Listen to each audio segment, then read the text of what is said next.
Измерение психозима – это последний секрет. Прямо сейчас я чувствую в себе силы научить толпу ничего не подозревающих детей тому, что их дом – это история.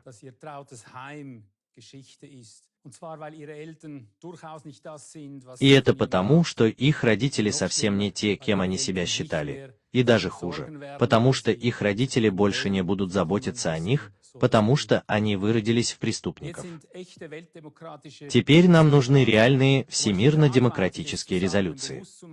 Чтобы помочь вам понять масштаб того, что мы должны сказать, давайте быстро оглянемся на 2001 год. Всего за день до катастрофы 11 сентября, 6:00 тогдашний министр обороны США Дональд Рамсфелд заявил на пресс-конференции, что злейший враг Соединенных Штатов приходит не извне, а изнутри, и именно через бюрократию Пентагона. Рамсфелд в 2001 году буквально. По некоторым оценкам, мы не можем отслеживать транзакции на сумму $2,3 триллиона. Общий годовой бюджет Пентагона в то время составлял около $400 миллиардов.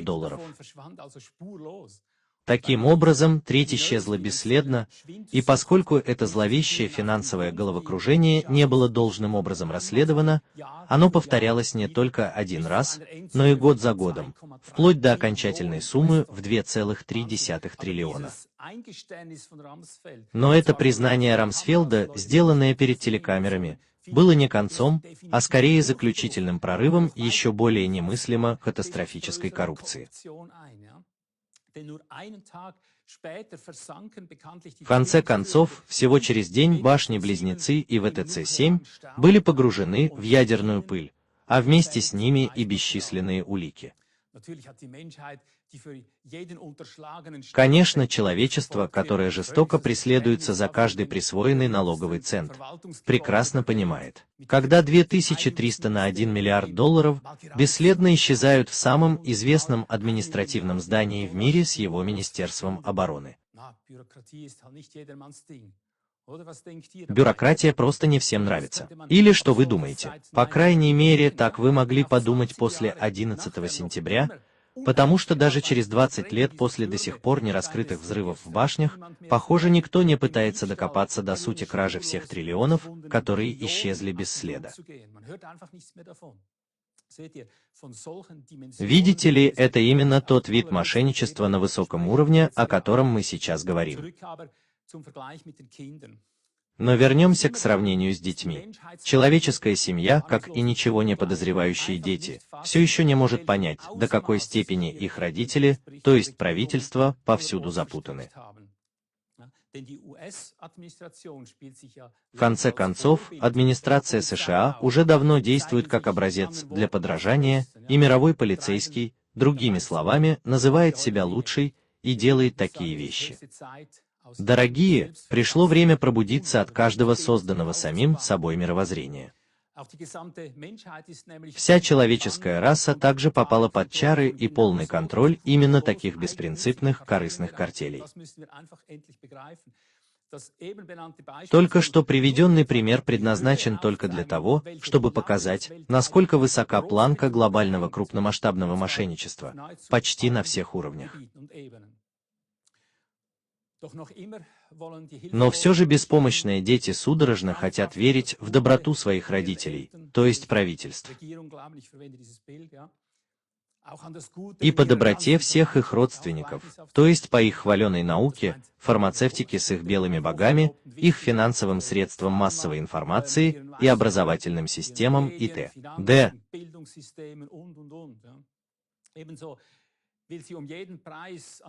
Точно так же они хотят любой ценой верить в правильность и искренность своего конституционного государства, его законов, судебной системы, образования и так далее. 35:00:04:00:04. В противном случае мечта о ее идеальном мире и ее семье будет разрушена. Но даже перед лицом всей лжи и обмана средств массовой информации, которые с каждым днем становятся все более вопиющими и очевидными, почти никто не отворачивается от этой мафии, наоборот, каждый день они вдыхают ее пыль и едят ее грязь.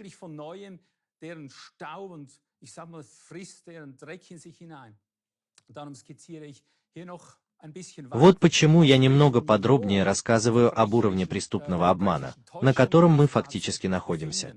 Потому что мы просто не просыпаемся и не устанавливаем надлежащие пределы для таких отклонений. Руки спрута коррупции уже давно распространились по нашим странам, как наркомания.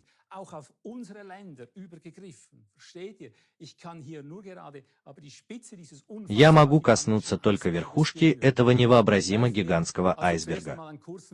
Давайте быстро взглянем на энергетический кризис, который разыгрывается во всем мире. Высококачественные технологии уже десятилетиями публично демонстрируются, которые могли бы положительно изменить весь мир, но они так и не вышли на рынок.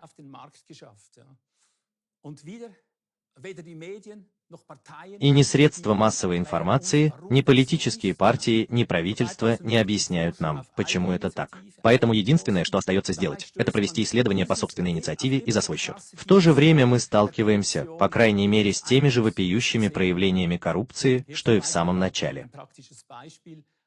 Вот практический пример из наших собственных широт. В то время как мы тоже вынуждены вкладывать огромные суммы денег для повышения энергоэффективности и медленно истекать кровью от этого бесконечного принудительного кровопускания, фоновое видео. 1962. Немецкий инженер-механик.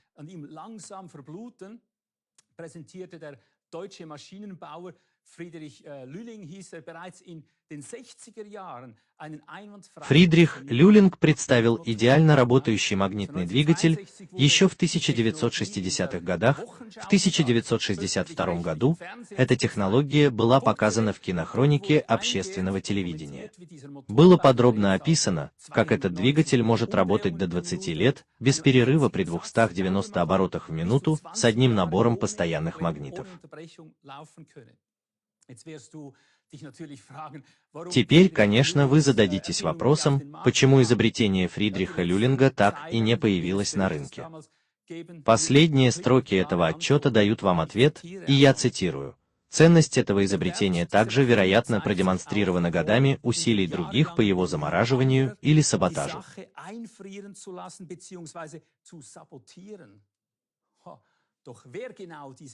Но кто именно эти другие или эти диверсанты, блокирующие такое ценное изобретение, нам не объяснили ни в этой программе, ни в каком-либо другом государственном органе. Поэтому, если мы рассмотрим, почему это гениальное изобретение так и не вошло в повседневную жизнь, то есть только одно объяснение. Оно было и совершенно очевидно не нужно государству. Этот двигатель не был пригоден для получения налогов с него. Это слишком хорошие технологии, которые слишком упростили бы жизнь. Еще в 1972 году, во время моего первого курса обучения на автомеханика, меня учили этой экономической теории, ориентированной на прибыль. Они объяснили нам, почему большая часть всех исследовательских фондов направляется в отдел, который изучает, как продукты могут в конечном итоге снова потерпеть неудачу. Они говорили о предопределенных точках остановы Т. Д. Под влиянием страха и ужаса мы, студенты, вообразили ужас мировой безработицы, если бы это было не так.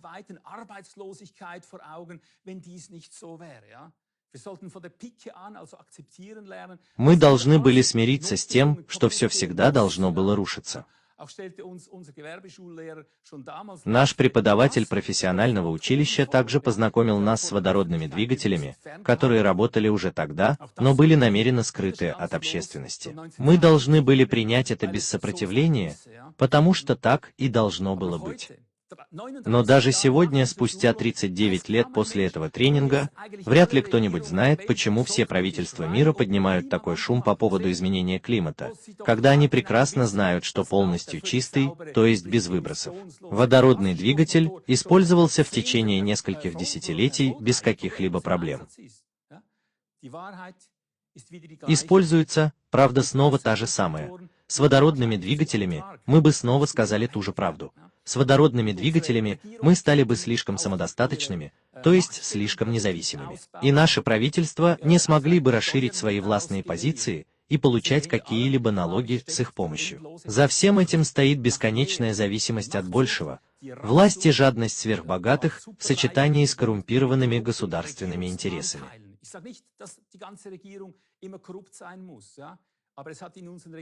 Некоторые могут возразить, что резервуары с водородом просто слишком опасны. Отсюда и блокады.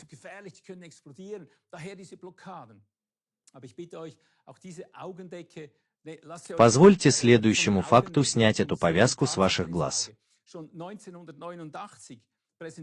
Еще в 1989 году разработчики Audi представили свою довольно большую и в то же время чрезвычайно эффективную Audi 100, которая стала предметом всестороннего репортажа второго немецкого телевидения в 1989 году. Вы можете увидеть это своими глазами, ссылка находится внизу текста шоу.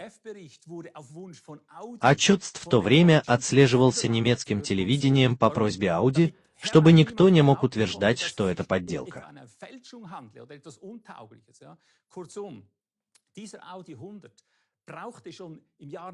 Короче говоря, уже в 1989 году этой Audi 100 требовалось всего 1,76 литра дизельного топлива на 100 километров. И это не на испытательном стенде без колебаний, а после реального путешествия по Европе на одном танке на расстояние более 4800 километров, то есть через Германию, Австрию, Бельгию, Люксембург, Испанию, Францию и Италию, со средней скоростью 60,2 км в час. Магнитный двигатель и водород можно было бы подавить, но ура, теперь мир и его климат все-таки можно спасти, потому что родилась самая экономичная Audi 100. Упс, где это на самом деле доступно?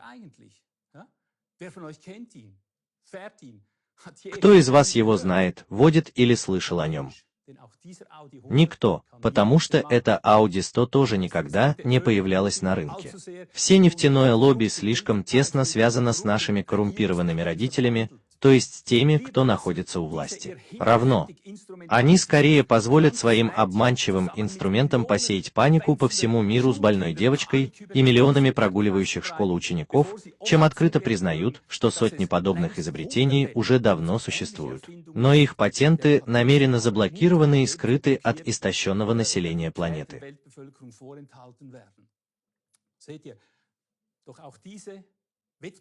Но даже этим конкурентным наркоманам до сих пор позволялось беспрепятственно расти. Любой, кто хотя бы мельком увидит верхушку этого гигантского айсберга, наверняка неизбежно поймет, что наши родители, то есть правительство, не такие, какими мы всегда доверчиво их считали. Не только со времен короны нас так бесстыдно обманывали и эксплуатировали по всему миру. Все те, кто поддерживает нынешнюю климатическую политику, должны были бы честно признать, что все климатические цели могут быть легко достигнуты без всех этих придуманных панических кампаний, связанных с жестоким обращением с Гретами и ордами детей. Поскольку часть разделенного глубинного государства перенесла свою штаб-квартиру в Китай, теперь диктаторско-социалистический Китай, то есть дитя-плакат глубокого государства для великой перезагрузки, внезапно начинает спасать климат с помощью того, что кажется совершенно новой технологией. Конечно, одно крыло разделенных будет мировым правителем, которое пытается использовать эту технологию, чтобы занять лидирующее экономическое положение в мире. Что это значит? Загрязненный Китай находится в процессе строительства своего первого ториевого реактора. Но даже эта, казалось бы, совершенно новая технология явно уже использовалась в 1965-69 годах под названием реактор МСРЭ.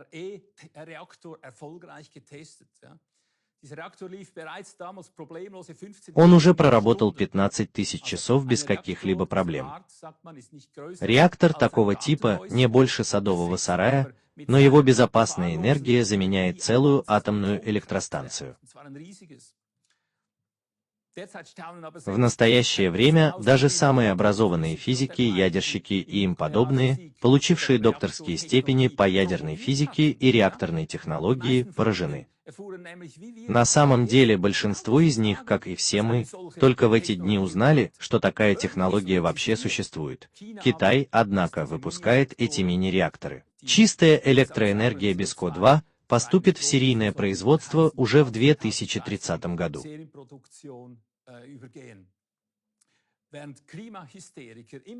В то время как климатические истерики все громче и громче кричат о конце света, конечно, из-за вызванного самим собой изменения климата, человека охватывает настоящий ужас, когда он проводит небольшое исследование, в котором силы строили эти секретные ториевые реакторы со времен Второй мировой войны, подавленные и прежде всего из какого главного мотива? Совершенно отличного от того, что было на атомных электростанциях, нет многоразовых остатков, с помощью которых может быть произведено ядерное оружие.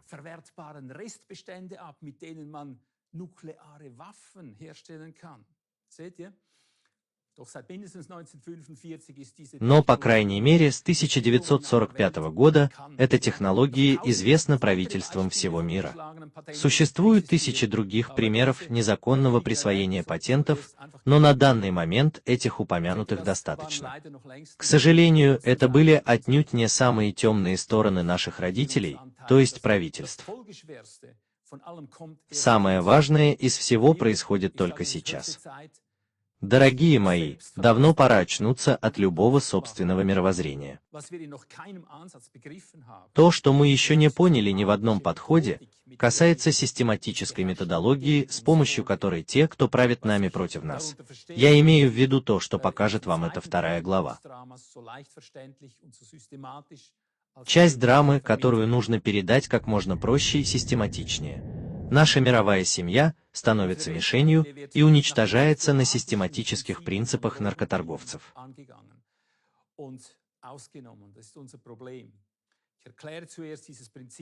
Я сначала объясню этот принцип, а затем применю его.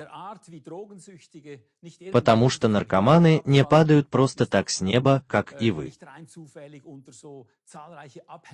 Чисто случайно вы попали под так много зависимостей и обязательных сборов. Вы стали жертвой навязчивой стратегии соблазнения, которую должны использовать наркоторговцы. Почему я говорю «должен»? Потому что каждый наркоман должен постоянно увеличивать свою нагрузку на наркотики. Ему пришлось бы совершать ограбления каждую неделю в кратчайшие сроки, если бы он хотел финансировать все более дорогие наркотики только за счет денег. Единственный способ получить то, что вам нужно, без постоянных ограблений, это самому стать наркоторговцем. Так образуются кольца с наркотиками. Производитель лекарств крепко держит всех в процессе. Его торговцы получают от него относительно дешевые товары и могут ежедневно снимать свои пайки, так сказать, в качестве заработной платы с имущества торговца. Нуждаясь в большем количестве и более сильных веществах, все молодые торговцы также исправляют своих жертв. Сначала нацелены, и так создается цикл. Сначала они щедро распределяют свои наркотики в небольших количествах, сначала только слабые, затем все сильнее и сильнее. Однако, как только возникает зависимость, создается связь, начинается оплачиваемая часть, безжалостный грабеж. И что гораздо хуже, адская игра с естественными инстинктами идет своим чередом. В то время как естественными инстинктами удовлетворения удовольствия все больше и больше злоупотребляют. Наркоман пронизан до костей, он не может избавиться от этого. Ему сказали, что это был отличный опыт, настоящая свобода, действительно круто. И вы видите, что в соответствии с этим принципом Анфикс, естественные инстинкты мирового сообщества проявляются. Я подвергался насилию на всех уровнях, был буквально возбужден. Да, в начале, а также возбуждал мировое сообщество порнографией, секс-игрушками и тому подобным. Первая порнографическая продукция была намеренно распространена бесплатно или очень дешево, вскоре после этого она уже стала ежегодным рынком стоимостью в миллиарды евро. Рука об руку шла пропаганда бесплатного секса во всех направлениях, обмен партнерами, групповой секс и тому подобное. Сегодня мы уже знаем проституцию как признанную профессию. Признал, конечно, потому что это налоги, вы понимаете. Также не обошлось без участия всевозможных обязательств. Например, многократная смена партнера вместо вступления в брак, однополые отношения. Все переросло из зависимости в защищенный статус многочисленных гендерных форм, какими мы их знаем сегодня. Таким образом, народы позволили все больше манипулировать собой и злоупотреблять. Сегодня миллиарды людей всех видов безнадежно увязли в порнографии, прелюбодеянии, неверности, извращениях и в бесчисленных принуждениях.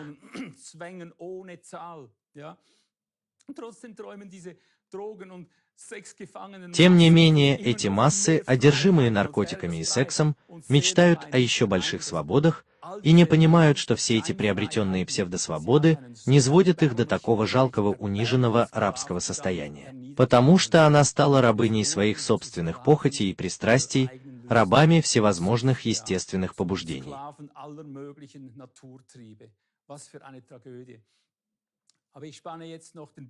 А теперь я перехожу к нынешней политике Анфикса.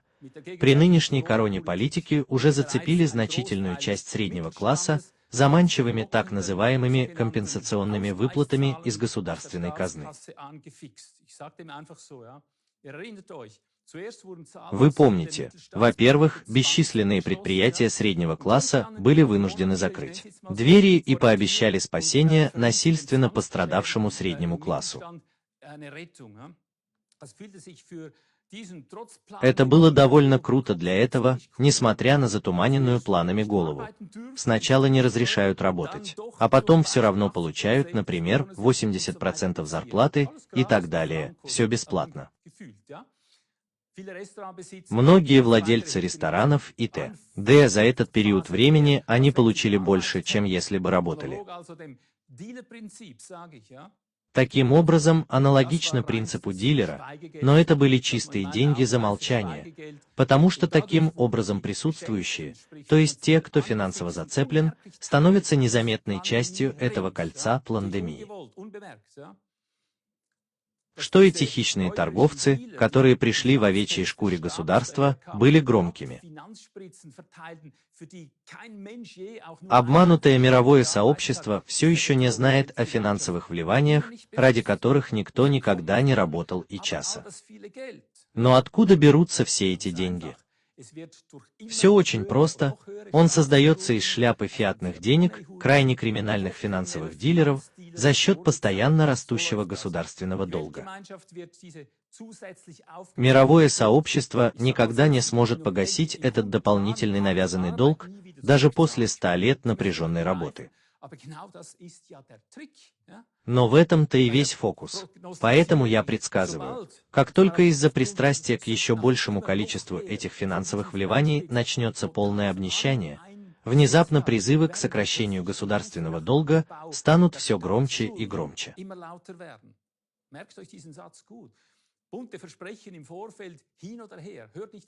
Красочные обещания заранее или нет. Все ранее навязанные принудительные долги рано или поздно в стиле дилера будут безжалостно свалены на головы нам, всему мировому сообществу. И потому что у нас есть этот принудительный долг.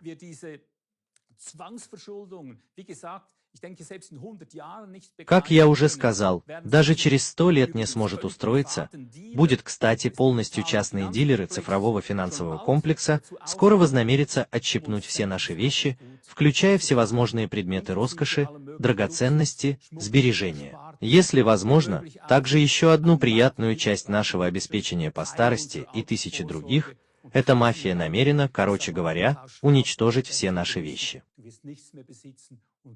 Glücklich sein. Ihr hört es noch, ja? Also diese Mafia, zusammengefasst, gedenkt, kurz gesagt dazu, überzugehen ограбить нас всех до последней рубашки, так сказать, до потенциального рабства, до нашего последнего вздоха. В то же время полное разорение также объявит о себе в службе здравоохранения. Также здесь человечество раньше со всевозможными освободительными идеями. Общая казна была вначале абсолютно дешевой приманкой, обещанной спасением.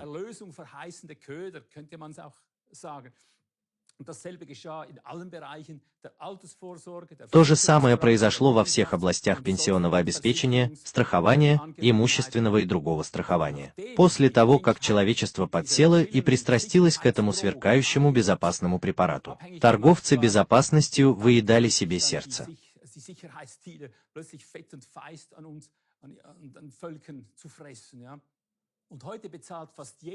Сегодня почти все мы платим так много премий, что если бы деньги были доступны с самого начала, если бы вы положили их в отдельный фонд, вы могли бы платить за перелом ноги каждый год. Короче говоря, и здесь сегодня мы видим человечество, которое бессильно и беззащитно перед лицом всех этих принудительных платежей. Тем не менее, все эти обязательные страховые взносы, пенсионные взносы и тому подобное непрерывно растут все больше и больше, обязательные сборы вплоть до полного обнищания, и далеко не видно никакого бесплатного решения этой проблемы. Так же, как алкоголик, наркоман или наркоман может просто потребовать бесплатного решения для себя. Хотя здесь все еще нужно упомянуть тысячи областей, я все еще должен осветить самую темную точку этой трагедии. Поскольку всестороннее злоупотребление властью по естественным законам зависимости и методология Анфигс должно привести к абсолютно предсказуемым конечным последствиям. Потому что я был на переднем крае всех жанров проблемы зависимости в течение десятилетий. Я в значительной степени знаю, о чем я сейчас говорю. Каждый наркоман, от какой бы зависимости он ни страдал, природа по закону должна неуклонно становиться более прочной тканью, чтобы иметь необходимый импульс нового поведения. Если он не получит этот удар, это станет действительно опасным, и не только для наркомана. Также обстоит дело с алкоголем, никотином, наркотиками, начиная с конопли, заканчивая опиумом, кокаином, героином, синтетическими наркотиками всех видов. Также с сексуальными пристрастиями, которые, если их не победить, мутируют в навязчивые извращения, а затем порождают всевозможных сексуальных преступников, приводят к насилию, ненависти и мучительной зависимости.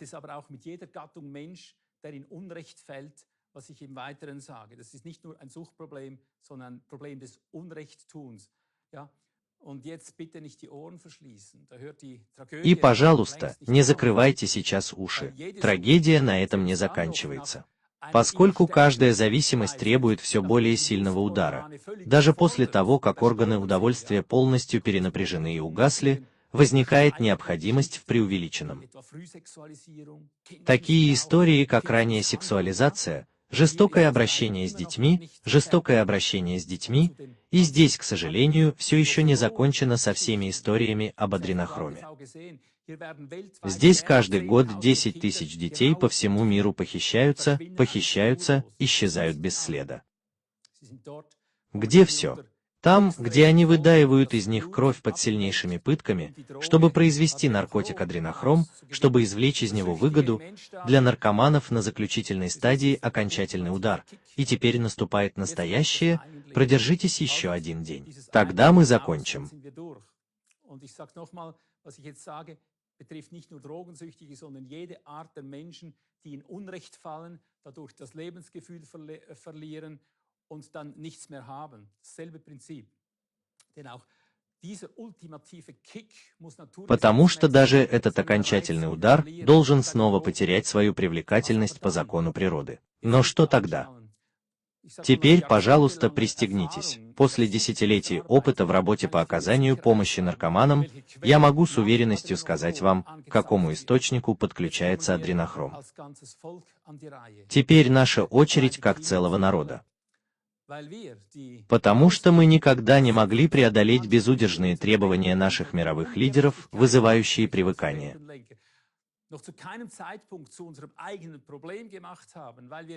К нашей собственной проблеме, потому что мы всегда просто смотрели в другую сторону. И это касается уровня торговли адренохромом, начиная с крови беспомощно похищенных и подвергшихся насилию детей. Да, потому что мы никогда по-настоящему не искореняли безудержные пристрастия вплоть до культи. Теперь они проложили себе путь к нам, ко всему населению мира. Теперь эти безжалостные потенциальные правители мира добывают для себя свой последний наркотик, как бы свой последний удар психозом. Теперь я могу понять всех тех, кто снова всерьез задается вопросом, что все это значит для нового вида наркотика или нового способа получения наркотиков. Я объясню вам это в заключение, используя примеры, которые были испытаны тысячи раз. На протяжении десятилетий мы намеренно принимали наркоманов всех видов в наш собственный дом, для того, чтобы узнать и справиться с проблемой зависимости от корня.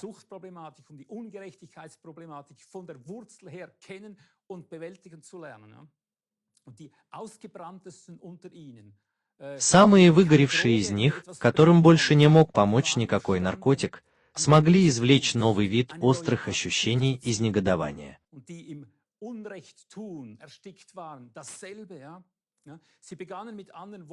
Другими словами, они начали отравлять атмосферу в доме, как аддиктивные инстинкты, потому что они больше не позволяли другим никакой формы благополучия.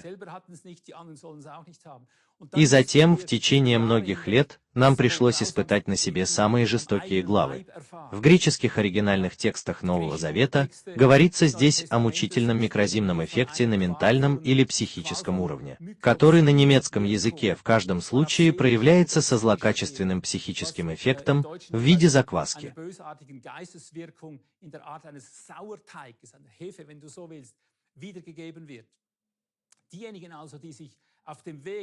Значит, те, кто так загнал себя на путь пагубных пристрастий, что больше не мог ни из чего черпать позитивное отношение к жизни, радость и так далее, начали давать нам возможность доводить вас до агонии с помощью всевозможных манипуляций.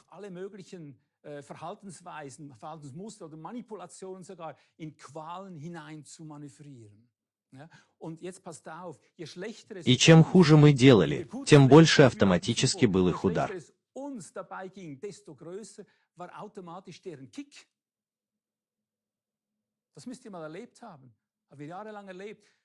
Они нашли для себя новое расслабление, но только ровно до тех пор, пока они были в состоянии психологически обременять нас. Как только мы могли хотя бы начать бороться с этими принудительными влияниями, эти люди сразу же начинали чувствовать себя плохо. И что они вовсе не от видимой встречи. Эти качели, как мы называли их на протяжении многих лет, работали одинаково независимо от того, были ли мы физически вместе или порознь. У вас будет несколько часов, чтобы доложить об этом. На нашем жаргоне я называю все это феноменом психозима. Это слово состоит из психо, означающего душу, и фермента, означающего эффективность, как непосредственно влияющего на психическую эффективность, непосредственный психический обмен. В результате мы должны говорить о психоэнзимной зависимости с одной стороны и психоэнзимном наркотике с другой. Значит, наркоман-психозимист получает свой наркотик непосредственно от мучений своего ближнего. Он не курит, он не пьет, он не принимает таблетки, он не колется, он не тонет. Больше никакого адренохрома. Он высасывает свою энергию непосредственно из нищеты своего окружения. Это теперь его последняя пища, так сказать.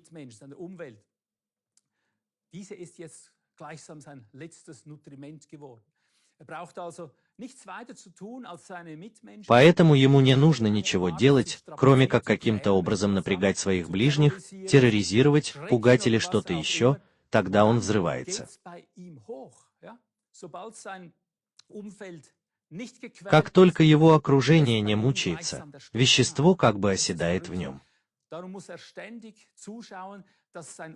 Вот почему он должен постоянно следить за тем, чтобы окружающие его люди были подавлены или каким-то образом мучились. Когда действие этого психозимного препарата ослабевает, он навязчиво стремится заставить страдать еще больше людей. Растущая масса страдающих теперь формирует его более высокую дозу лекарств.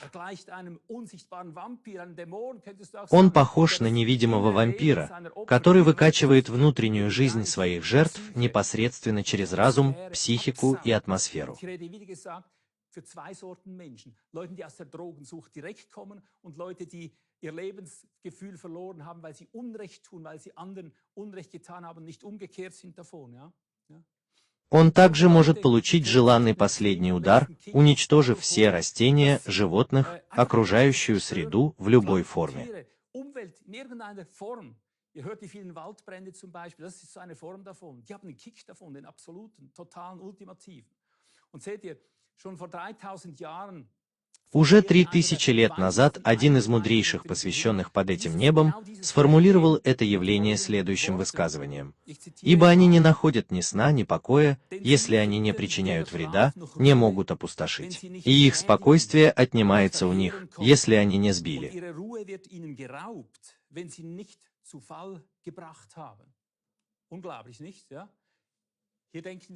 Притча 4 часа 16 минут. Теперь мы просто думаем о нынешнем падении всего среднего класса, о последующем падении всего благосостояния в мире, о падении всех наших свобод, прав человека и т.д. Вы знаете. Вот как это делается. Тот же автор сказал в другом высказывании. Они могут облегчать себя только страданиями других. Или они могут находить удовольствие только в действиях, вызывающих агонию. Или вы можете радоваться только перед лицом путаницы, уродства, искажения, увечья, вывиха.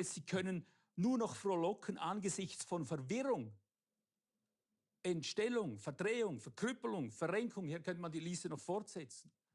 Seht ihr den Zusammenhang? Мы все знаем эффект мести и удовлетворения. Например, когда ужасный убийца или террорист пойман и получает свое справедливое наказание. Когда вор пойман и должен вернуть украденное имущество и т.д.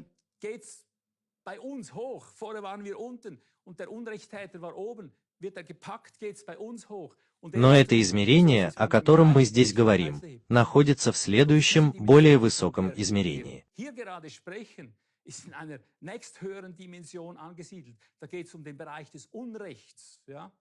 Функция психозима проявляется совершенно независимо от того, что человек явно замечает, видит или слышит.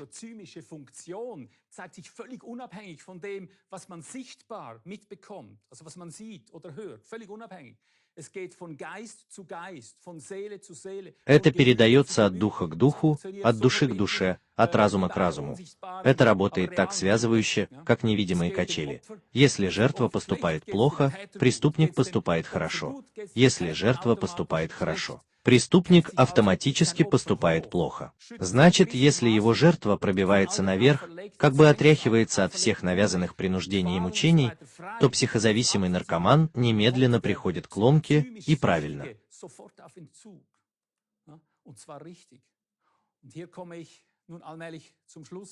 Теперь я подхожу к концу.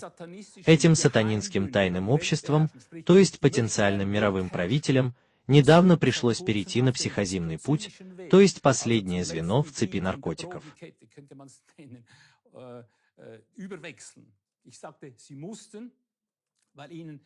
Я сказал, что они должны были это сделать, потому что у них заканчивался предпоследний препарат, называемый адренохромом. Итак, самое важное оружие против такого рода человеческих мучителей заключается в нашей радости жизни, в нашей любви друг к другу, в нашем единстве и стойкости.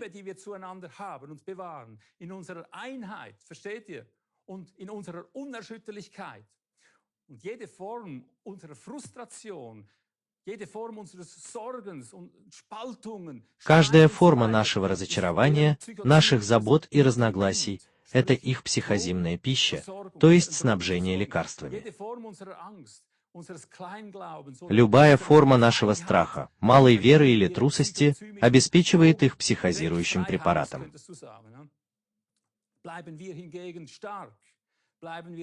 С другой стороны, если мы останемся сильными, в полной уверенности в нашей победе и в нашем новом мире, у всех этих мучителей людей сразу же закончится материал.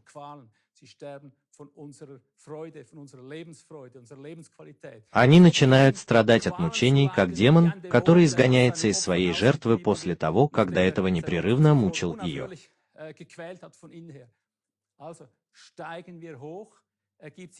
Если мы поднимемся наверх, их спуск произойдет в соответствии с законом, как качели. Итак, как только вы позволяете себе негативные мысли, чувства, депрессию или что-то еще внутри вас, вам нужно знать, что вы кормите тех самых хищников, которые живут непосредственно за счет вашей боли.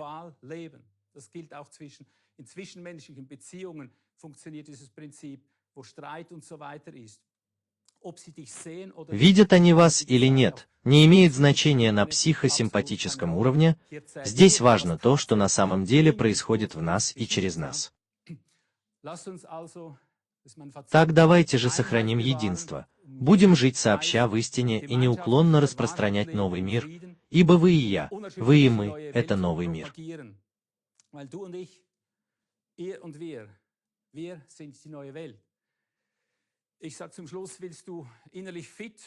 Вы хотите войти в форму и действительно полностью войти в курс дела? Тогда посмотрите мою конференцию «Вы боги» здесь, на Кла ТВ. Все это, если возможно, и сделайте мои слова своей жизнью.